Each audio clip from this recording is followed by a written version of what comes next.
Shalom. First and foremost, I want to give all honor, glory, and praise to Yahweh, Bahashem, Yahweh Shai, Bahashem, Rakak, Kwadash.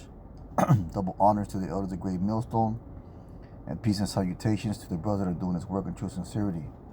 Now, we're going to jump right into the lesson. This is Isaiah 6 and 9. And it says, And he said, Go tell these people, hear ye indeed, but understand not, and see ye indeed. Well, I'll just start at verse 8. It says, Isaiah's commission from the Most High. As also I heard the voice of the Lord saying, Whom shall I send? Who will go for us? Then said, Here am I send me. And basically that's the call of the prophet, man. As the Lord calls men to be prophets, to go and teach His truth. And ultimately, when you crossed over to that line, you basically were in the spirit of Isaiah. When you were telling the Lord, here am I, go send me. So that's an office that you undertook. That's a duty that you undertook, and you're accountable to that duty. You're responsible to that duty, and you will be judged according to the works you do in that duty, because it was a job given unto you.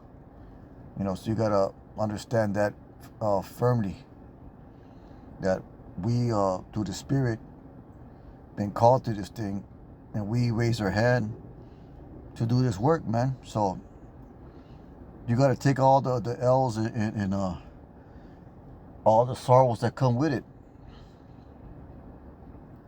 And part of those sorrows is the dullness of the ears of our people. You got to understand that not everyone's meant to receive or believe this word. So let's go to 6 and 9. It says, He said, Go and tell this people, hear ye indeed, but understand not, and see ye indeed, but perceive not. It says, Make the heart of this people fat, and make their ears heavy, and shut their eyes, as they see with their eyes, and hear with their ears, and understand with their heart, convert, and be healed. Then said I, Lord, how long? And He answered, Until the cities be wasted without inhabitant, and the houses without man, and the land be utterly desolate. So we are to prophesy until the destruction of this place. And best believe when things start rolling, they're going to happen very quickly. There's not going to be no tarrying. There's not going to be prolonging of days. As a matter of fact, the scripture said that the Most High is going to shorten days for the elect's sake. So the time to receive this word will be expired soon. And those that were meant to receive it shall receive it. But you see these other camps and these other Jake Christians, you see them going against the doctrine, complaining about the teachings, because we teach, well, not we teach, but the Bible teaches that the nation of Edom, Esau, will not receive any salvation. And they complain about that. That's something that they don't want to hear. Let's get Hosea 1 and 9. This is that's why they're on TikTok and Instagram and all this, just Hebrew Israelites this and Hebrew Israelites false doctrine that, and Hebrew Israelites whatever, man, and Esau this and Esau that. They're all about that business, man. This is Hosea, we'll start verse 9. It says, Then said Yahweh, call his name Loami. Now this is the book of Hosea. Basically, the Lord told Hosea to go get a whore for a prostitute for a woman, and he was to give those children prophetic names. We'll start verse 6.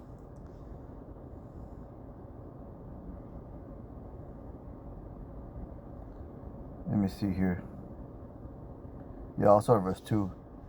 So began the word of the Lord by Hosea. And the Lord said to Hosea, Go take unto thee a wife of whoredoms, and a children of whoredoms. For the land has committed great whoredom, departing from the Lord.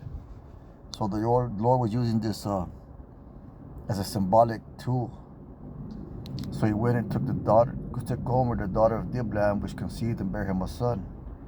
The Lord said unto him, Call his name Jezreel, for yet a little while, and I will avenge the blood of Jezreel upon the house of Jehu. I will cause to cease the kingdom of the house of Israel. Hence it passed that day, will break the bow of Israel in the valley of Jezreel. She conceived again and bare a daughter, and Yahweh said unto him, call her name Lorhuma, for I will no more have mercy upon the house of Israel, but I will utterly take them away. So the Lord's already parabolically, symbolically, and prophetically through Hosea what is going to be done to his people. But I will have mercy upon the house of Judah, will save them by the Lord their power, and will not save them by the bow, nor by the sword, nor by the battle, by horses, nor by horsemen. Then when she had weaned Lo-Ruhamah, she conceived and bare a son. And she said, and then said Yahweh, call his name Lo-Ami, for you are not my people, and I will not be your power. So the Lord has disregarded 2/3 of our people. 2/3 of the so-called black, Latino, Native American are disregarded, because the Lord's going to kill them like he kills his enemies, like he kills other nations here in America.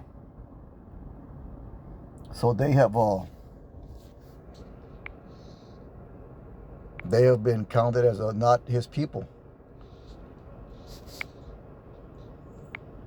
and that's why you see these Christians, these so-called black, Latino Christians, J Christians, they're not with the Lord, man. The Lord doesn't want them.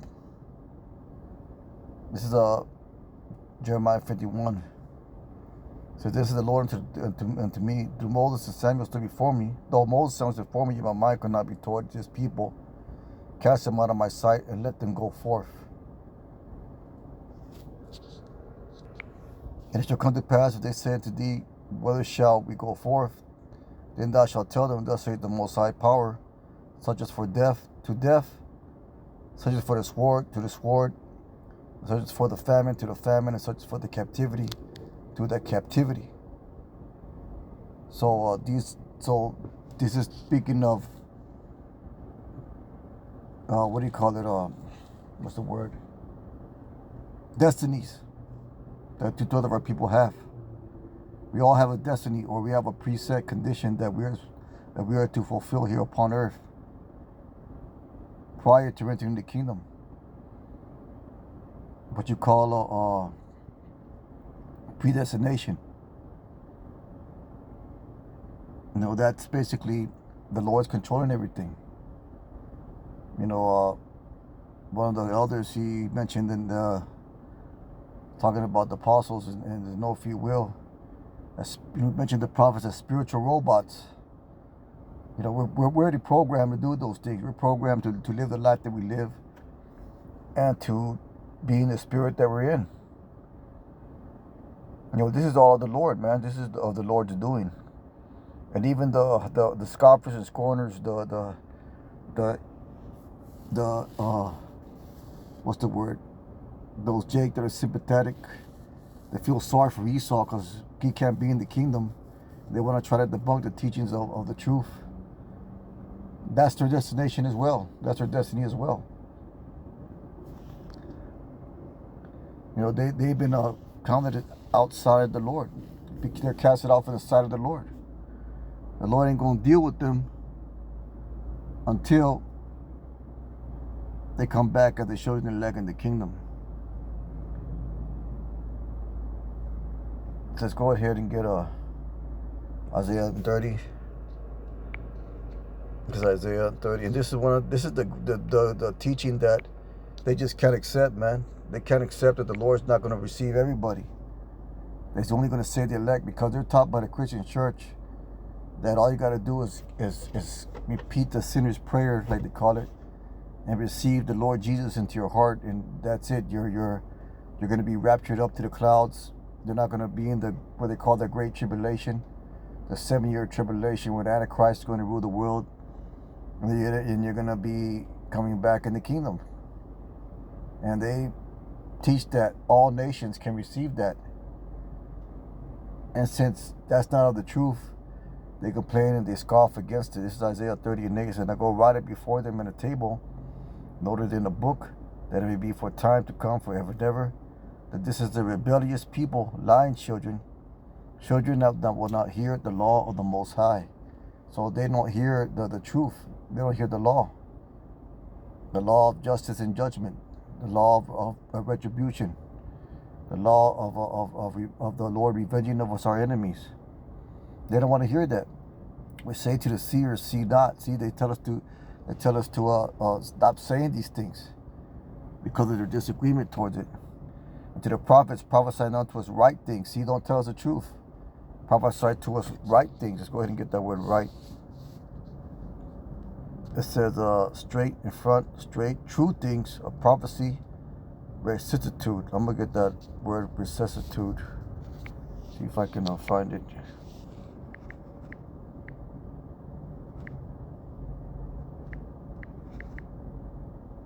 Hold up, I didn't spell it correctly. This is rectitude for right things. And morality, rightness of principle, practice of rightness of mind, exact conformity to the truth, or to the rules prescribed for moral conduct, either by divine and human laws. See, they don't want to hear it. They don't want to hear it. That is basically what's written in the scriptures. Rectitude of mind is a disposition to act in conformity to, standard of right, truth, or justice. Rectitude of conduct is the actual conformity to such standard. Perfect rectitude belongs only to the Supreme Being. The more nearly the rectitude of man approaches to the standard of the divine law, the more exalted it dignifies their character. Want of rectitude is not only sinful, but debasing. There is sensitivity, conscious rectitude in comparison with the treasure of earth not worth things. So rectitude are right things, man. They don't want to fall in line with the right principles, right practice, or conformity of the truth, as it says there. So that's what that word means. So that's when it sees right things. It says to the seer, see not, and to the prophets, prophesy unto us right things. Speak unto us smooth things, prophesy deceits. They rather have the deceits or the lies of the Christian church that tells them that the Lord is going to love everybody and that He saves all nations. That Esau going to be in the kingdom there with them. They're going to be in there with harps and floating on clouds and all that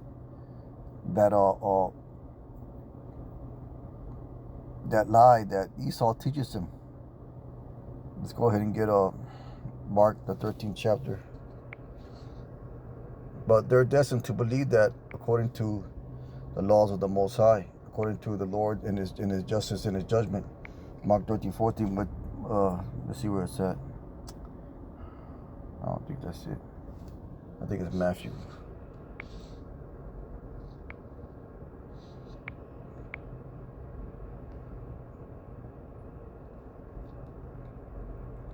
This is Matthew 13:13. It says, therefore, neither words of word, the word of Yahushua.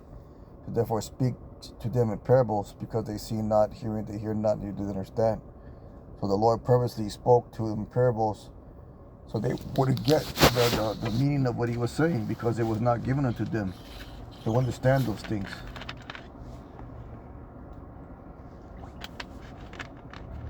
And this is Matthew 13:14. And them is fulfilled the prophecy of Isaiah, which says, by hearing we shall hear, and shall not understand, and seeing shall see, and shall not perceive. So even though they see these prophecies being fulfilled around them, they don't perceive that this is according to an alignment with the word of the Most High. So this people's heart is wax gross, and their ears are dull of hearing, their eyes they have closed. As any time they should see with their eyes, they should see with their ears, and hear with their ears, and should understand with their heart, and should be converted, and should heal them. So that's why you have so much scoffers and scorners. It's a lot. That's why you have so much scoffers and scorners on social media nowadays, just rebelling against this truth, man. Just complaining about the Hebrew Israelites, complaining about the teachings of the right teachings of the Most High, because their precious Esau can't go with them. But you know what? Esau's going to go with them in judgment, because they're both going to receive the fire of the nuclear missiles and the chariots they'll be in the chariots together. So they're going to get their wish, man. But they're going to see, ultimately, they're going to see that the prophets were right, because they're going to get reborn as a children of the elect, and they're going to see Esau. They're going to know about Esau being in slavery and ultimately destroyed as a people. But with that being said, just a real quick lesson here at the plantation.